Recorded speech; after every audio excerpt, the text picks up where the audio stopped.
time unless you turn them off manually. Okay, it's just a Mercedes feature. Okay. But the power button for it, let me turn the key on here. Okay. The power button, you can see it says HDMI here with a little power right there. Yeah. All you do is just turn it on, okay?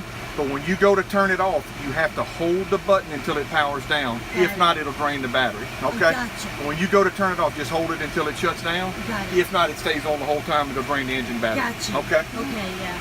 Now, paper clip right here, Yeah. okay? To hold papers. I know it sounds funny, but if you pull downward one time, it breaks. So just be careful with it, Thank okay? you. Air conditioner, this turns the compressor on, otherwise it's on vent if that light's not on, okay? Okay. Your temperature switch is here, and then this little white indicator determines where the air comes out.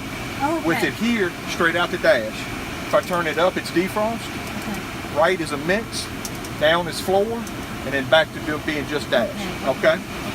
Radio we did, your flashers are located right there, okay? And then the door locks on this coach, lock and unlock are here, they're not on the doors. Okay. Okay, so it's a little bit different on the Definitely, Mercedes than it is on anything else, okay?